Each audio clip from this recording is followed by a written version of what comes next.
No one remembers exactly when Phantom first appeared, but they only know that the stray dog always appears like a shadow, appearing and disappearing behind the garbage dump, under the tree on the roadside, or in the corner of the deserted market. With its gray fur, sharp yellow eyes, and long scar down its neck, Phantom makes people shiver even in the sunlight. Adults told children to stay away. Older people called it bad luck. Every morning, faint footprints in the snow outside the butcher shop were evidence that Phantom had quietly passed through the night. Some said it was a guard dog abandoned when the factory went bankrupt. Others swore it had bitten chickens and people. But over the years, fear became no longer doubt, it became belief. No one comes close. No one tries to understand.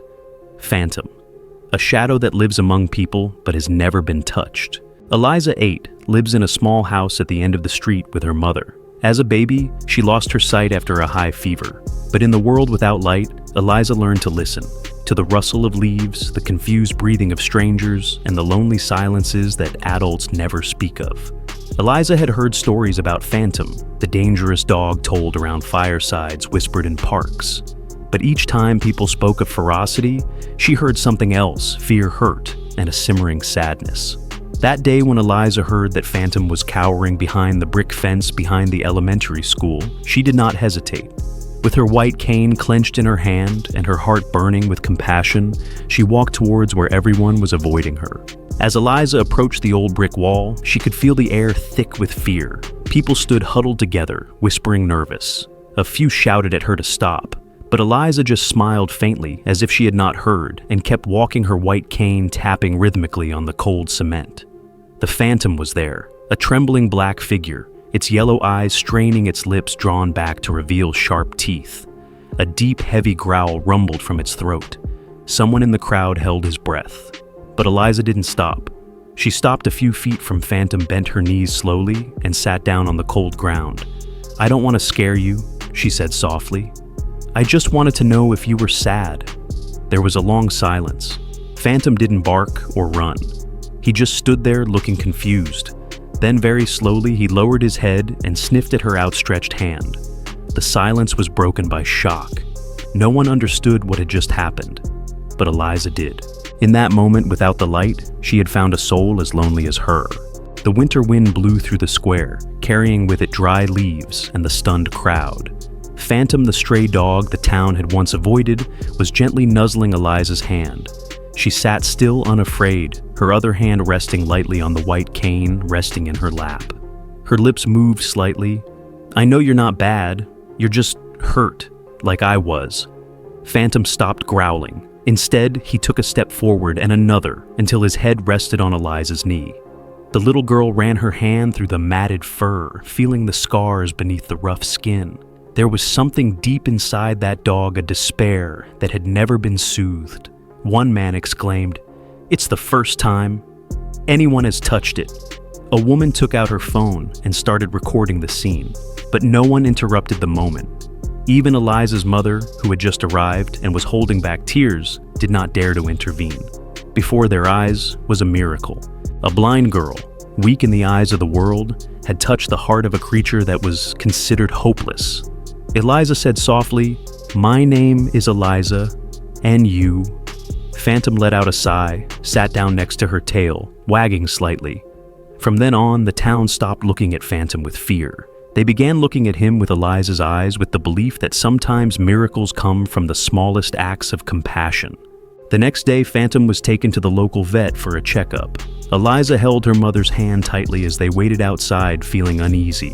Though she didn't say it, she feared that Phantom would be deemed dangerous again and would be separated from her forever. The veterinarian, Mr. Harland, was stern but fair. When he emerged with a clipboard, his face softened. "He's been shot," he said softly. "There's a piece of metal still embedded in his ribs, probably years ago, and signs of prolonged starvation."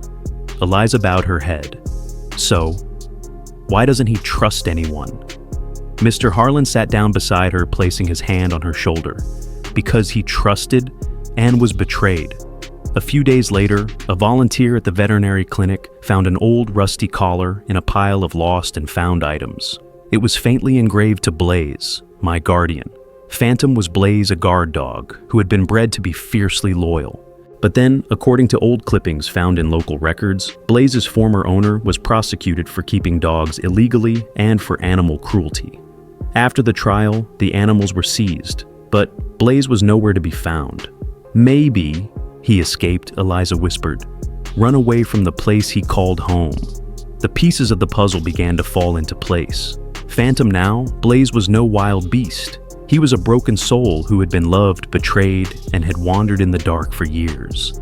Until a blind girl saw what was most precious about him, his unwavering loyalty. Eliza hugged Blaze in her small arms, whispering as if it was a promise, I will never let you get lost again. Ever since Eliza renamed Phantom Blaze, everything seemed to change. Her small house, which was quiet and sometimes lonely, was now filled with the sound of footsteps scratching the floor, warm sighs by the bed, and even the clear laughter whenever Blaze tried to pretend to be blind and close his eyes to lead the way to tease Eliza. But Blaze's past couldn't be erased with a new name. Some nights he would wake up, suddenly growling in the dark, his ears pricking, as if he heard some distant sound from his memory. Eliza wasn't afraid. She just reached out and touched the familiar rough fur. I'm here. I'm home. One morning, Eliza's mother came to her and said softly, There's someone who wants to see you and Blaze. In the backyard, an older couple waited. The man held an old faded photograph of a small boy holding a dog. Blaze. It belonged to my grandson. He choked. He died in an accident that year. We never found Blaze after that. Blaze stepped forward slowly. The old man fell to his knees, tears streaming down his face. You protected it, then disappeared like a shadow.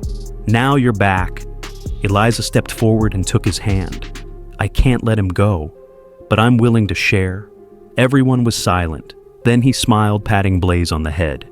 He has found a new family, and I know my grandson is somewhere smiling.